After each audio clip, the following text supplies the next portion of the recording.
Olá, fala meu povo do medo! Sejam bem-vindos ao meu canal, mais uma vez o canal Fabiano Costa, que está conversando, trazendo para vocês enredos carnavalescos que versam sobre o horror, o fantástico da ficção científica e da fantasia. Estamos aqui para rememorar desfiles inesquecíveis nesse ano onde não tivemos desfiles, não tivemos carnaval. E hoje eu trago para você um dos desfiles mais enigmáticos, um dos desfiles mais profundos em termos de filosofia, em termos de significados que já cruzaram a Avenida Marquês de Sapucaí. Eu estou falando de Tupinicópolis. Tupinicópolis, na minha concepção e na concepção de muita gente, é a obra-prima de Fernando Pinto. Fernando Pinto, autor de Ziriguidum 2001, autor de Alô, Alô, tá aí, Carmen Miranda, Como Era Verde o Meu Xingu, teve em Tupinicópolis talvez o seu ponto mais alto, né? A sua, digamos assim, a obra onde ele conseguiu reunir todos os elementos nos quais ele havia pensado ao longo de toda a sua carreira, tá? Tupinicópolis não foi um enredo qualquer, não foi um samba qualquer, tá? Tupinicópolis, como eu já conversei até no vídeo sobre Ziriguidum 2001, foi um enredo desenvolvido por um carnavalesco que tinha apreço pela ficção científica, por uma fantasia bem brasileira, tá? Adepto do tropicalismo e das artes vanguardistas. Então, Tupinicópolis parece ser a síntese de todo um trabalho desenvolvido por esse genial carnavalesco. Tá? A Mocidade Independente de Padre Miguel, ela não venceu o campeonato, por incrível que pareça. Sabe aqueles desfiles, aqueles sambas memoráveis que não saem da cabeça e que todo mundo acha que esse desfile foi campeão e não foi?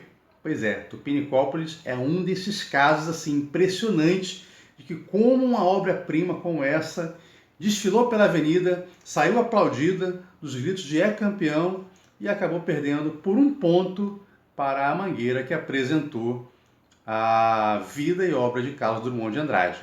Enfim, são coisas que acontecem.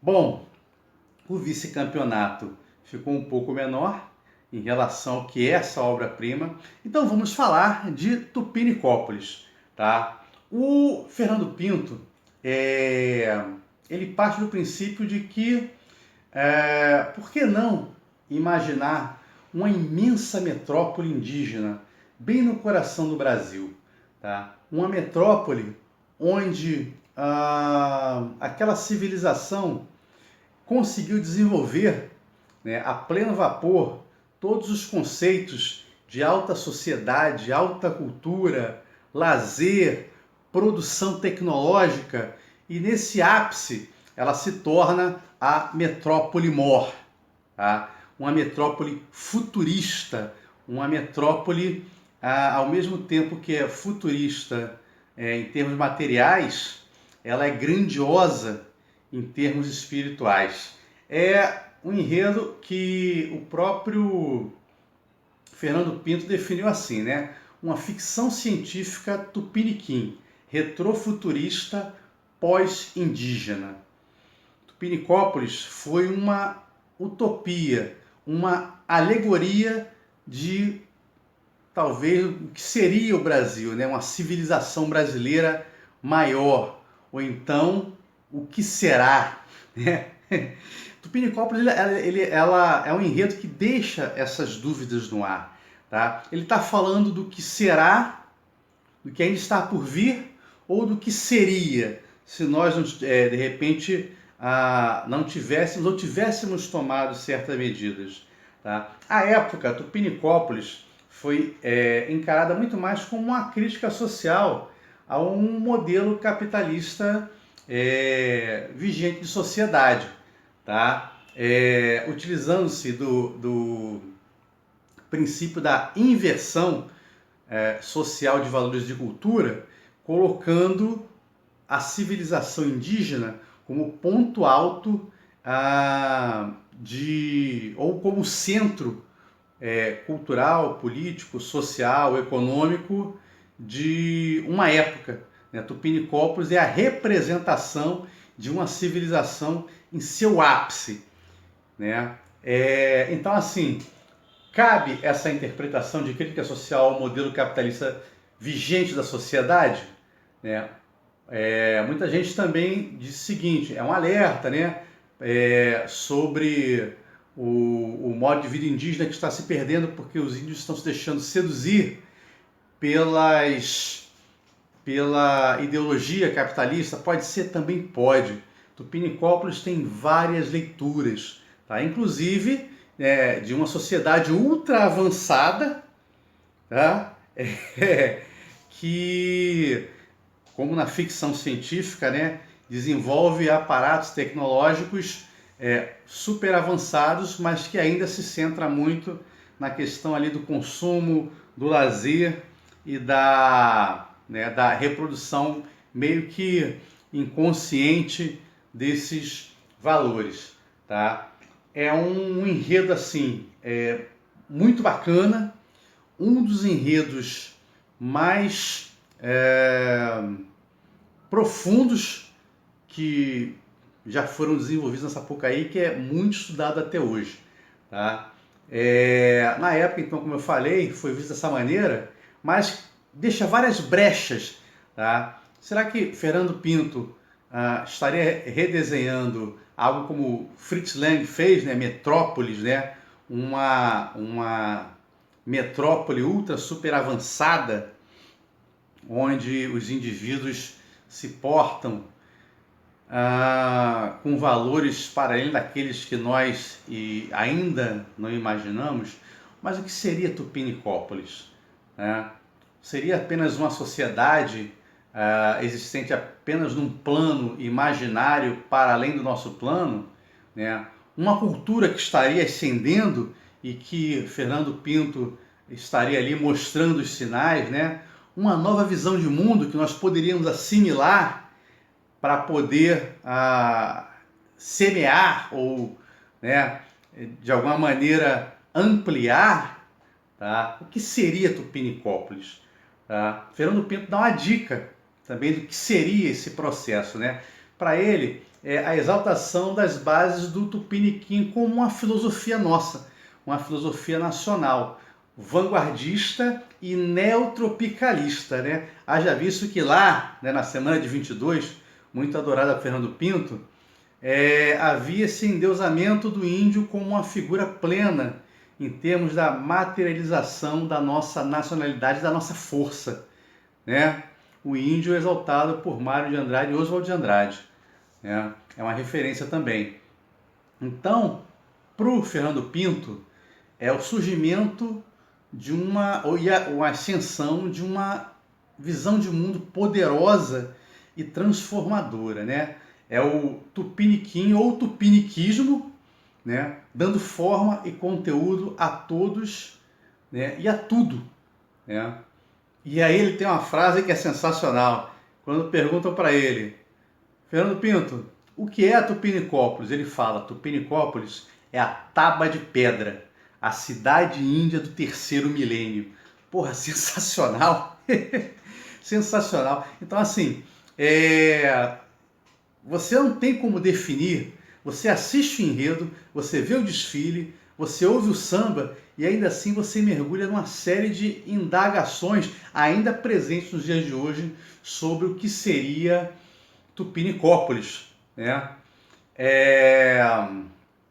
O enredo ele parte do processo de demarcação das terras indígenas. Haja visto que, ao longo da trajetória do Fernando Pinto, ele sempre frisa a importância da preservação do verde, das matas, das terras indígenas E Tupinicópolis é um enredo que vai reforçar muito isso da força indígena, a força do verde, né? A força que vem das matas e de um espírito maior, tá?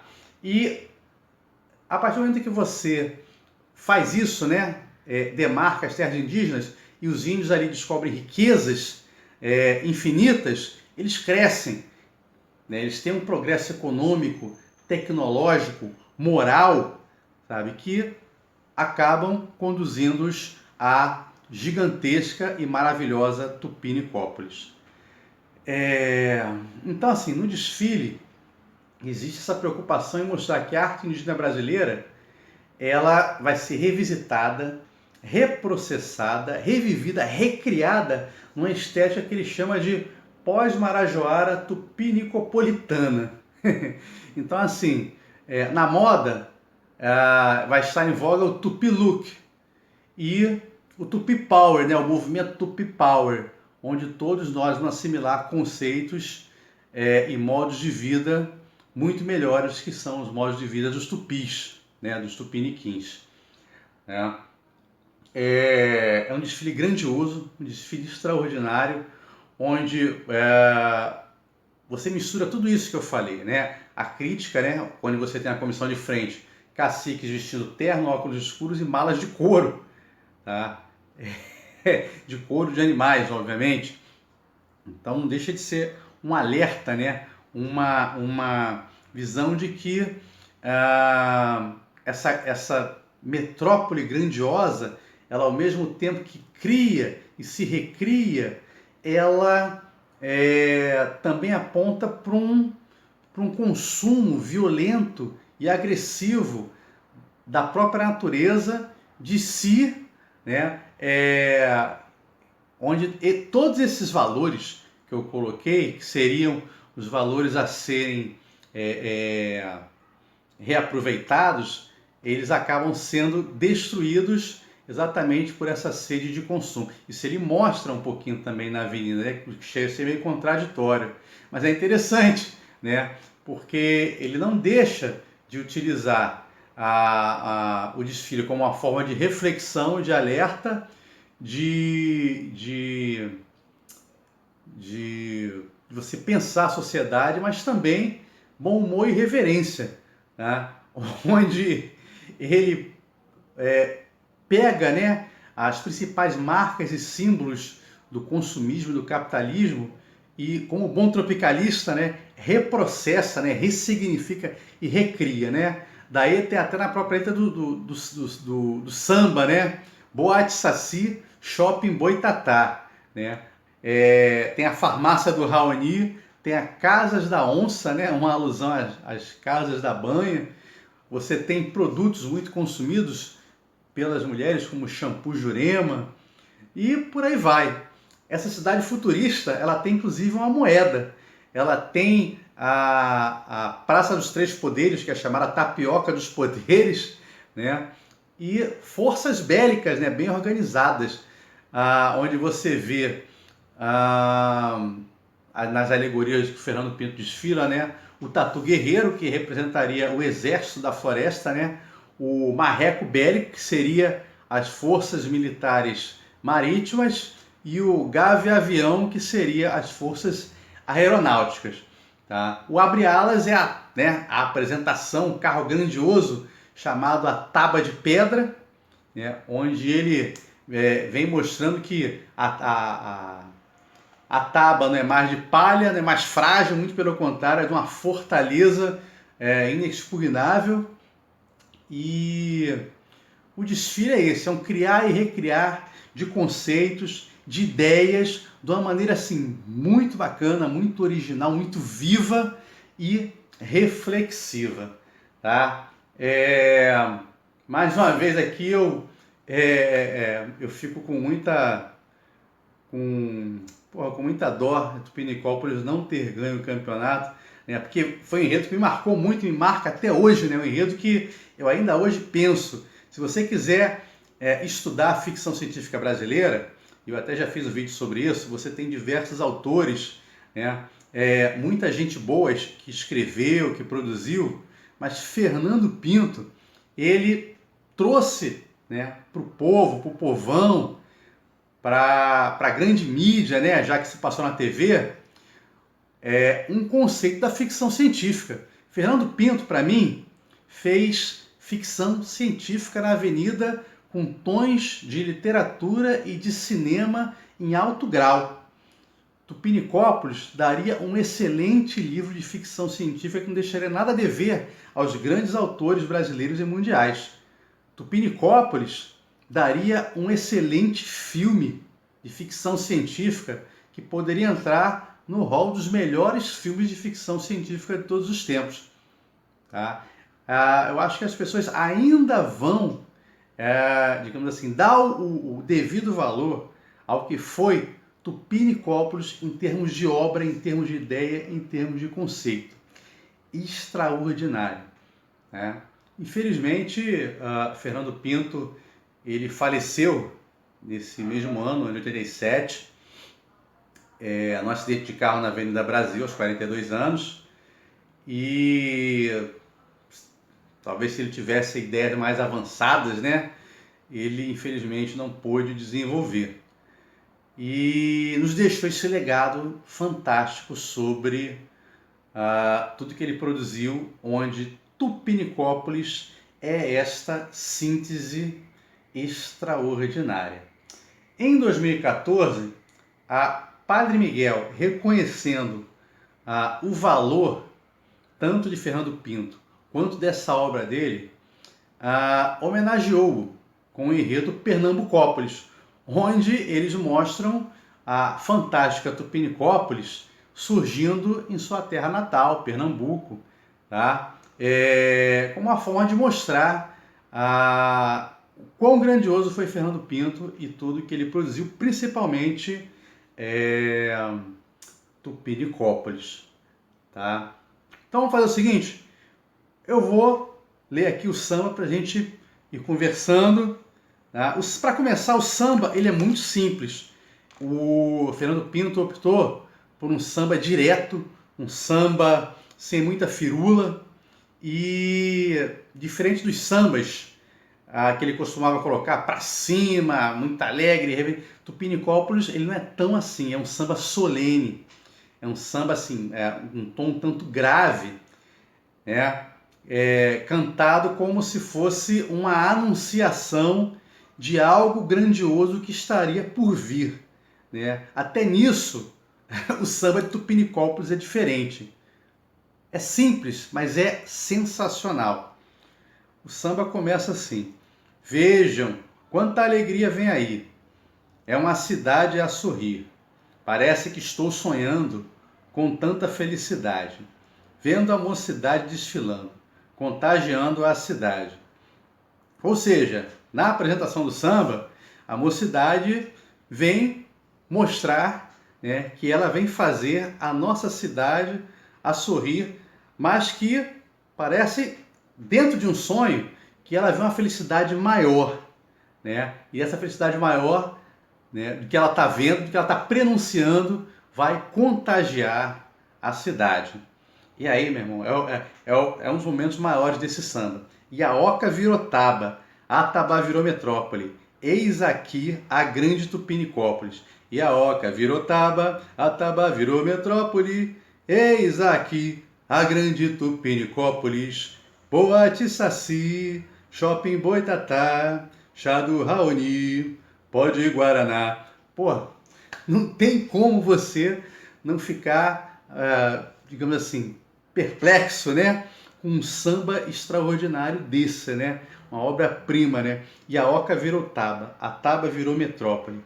Eis aqui a grande Tupinicópolis, como se fosse uma descrição do surgimento de uma grande civilização, que ele vai chamar de Tupinicópolis, que sai ali, né, do eixo menor, talvez do menor eixo de qualquer sociedade, que é a casa, né, no caso a oca, e da casa você cria essa enorme metrópole futurista, gigantesca, extraordinária, que é Tupinicópolis, que tem boates, shoppings, né, medicamentos e formas de você tratar e curar doenças tal qual a nossa sociedade. E aí ele continua: no comércio e na indústria, no trabalho e na diversão, É Tupi, amando esse chão.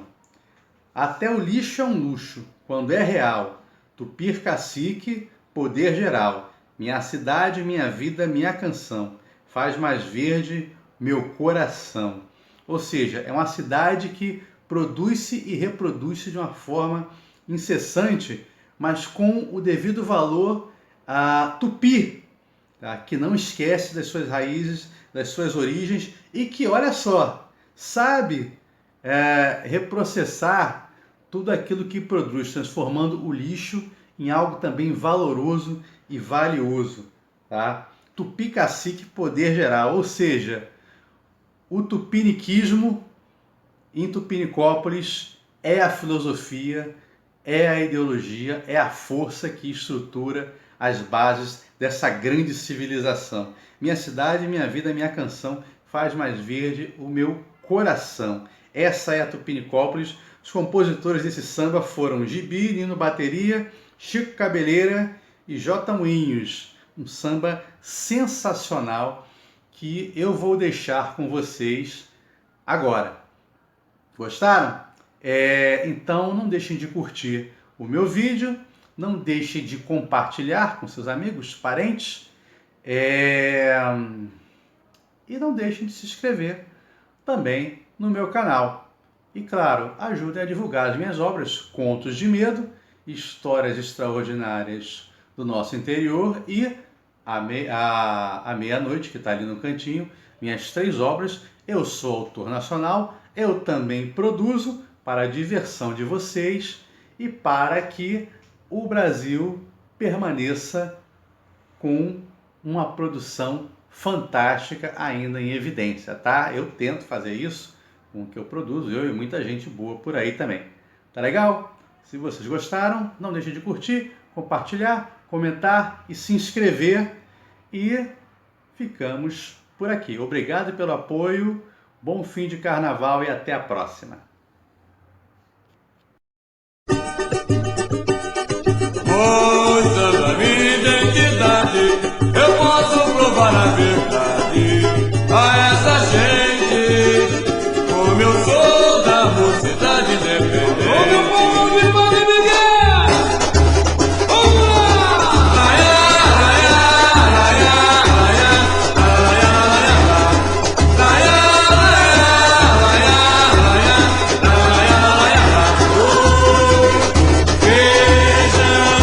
Quanta alegria vem aí, é uma cidade a sorrir. Parece que estou sonhando com tanta felicidade. Vejo a mocidade desfilando, toda